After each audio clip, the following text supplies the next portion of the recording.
400 kilometre দূরে গেলাম ভাত খেতে। বললাম মান্না ভাই, এটা কোনো কথা? এখানে কি করিস? এখানে ভাত পাওয়া যায়। কোথায় থাকিস? রাস্তায়। ভাত খেতে জাহিদ হাসানকে নিয়ে 400 কিলোমিটার পাড়ি দিয়েছিলেন মান্না। একটা সময় ছিল যখন সিনেমার পোস্টারে চিত্রনায়ক মান্না নামটি দেখলেই দর্শকেরা ভিড় জমাতেন সিনেমা হলে। মান্নার সিনেমা মানেই ছিল সফল ব্যবসা।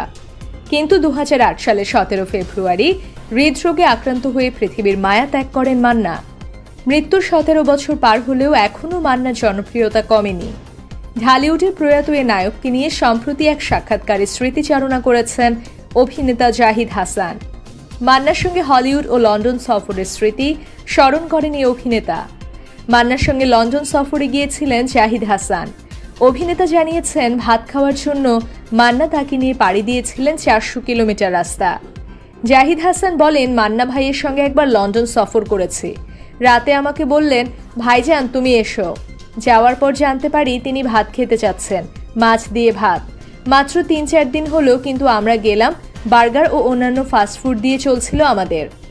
তো তার ভাত খেতে খুব ইচ্ছা করছে। তারপর বলল যে এই যে এখানে। এই কথা বলে সেখান থেকে আমাকে 400 কিলোমিটার দূরে নিয়ে গেল ভাত খেতে।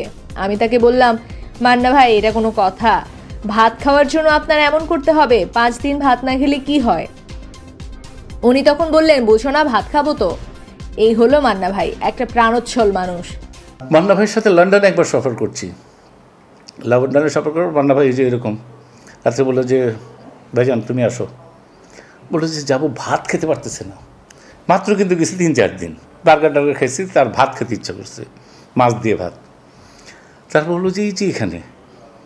সেখান থেকে আমরা 400 কিলোমিটার দূরে গেলাম ভাত খেতে। বললাম মান্না ভাই, এটা কোনো কথা? ভাত খাওয়ার আপনার এতই লাগবে? 5 দিন ভাত না খেলে কী হয় আপনার? বুঝো না, ভাত খাবো তো। 400 কিলোমিটার কত দূর যায় ভাত খেলাম। এই হচ্ছে মান্না ভাই। মান্নার সঙ্গে হলিউডেও গিয়েছিলেন জাহিদ হাসান। সে ভ্রমণের স্মৃতিও তুলে ধরে জাহিদ হাসান বলেন, কালা মিউজিক অ্যাওয়ার্ডের সময় মান্না ভাইয়ের সঙ্গে হলিউড সফর করেছিলাম। সেখানকার এক একটা টিকিটের দাম অনেক টাকা। সেই টিকিটটা মান্না ভাই কেটে দিয়েছিলেন। জাহিদ হাসান জানান, মান্না ছিল তার কাছে বাংলাদেশের জেমস বন্ড। এ কথা প্রয়াত নায়ককেও বলেছিলেন তিনি।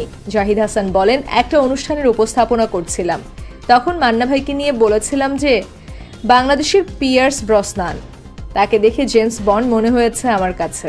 আমি কথাটা তাকেও বলেছিলাম। সবশেষ জাহিদ হাসান বলেন, আমাদের দেশের শিল্পীদের বড় করতে আমার ভালো লাগে, আমি ছোট করব কেন? আমি বোঝাতে পারছি?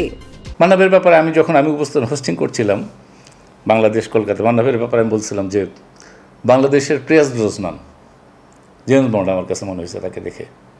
আমি বলছি তাকে যে আমাদের দেশের পিয়ার্স ব্রসনান। আমাদের দেশের আর্টিস্টদের বড় করতে আমার ভালো লাগে, আমি ছোট করবো কেন? আমি বুঝাতে পারছি।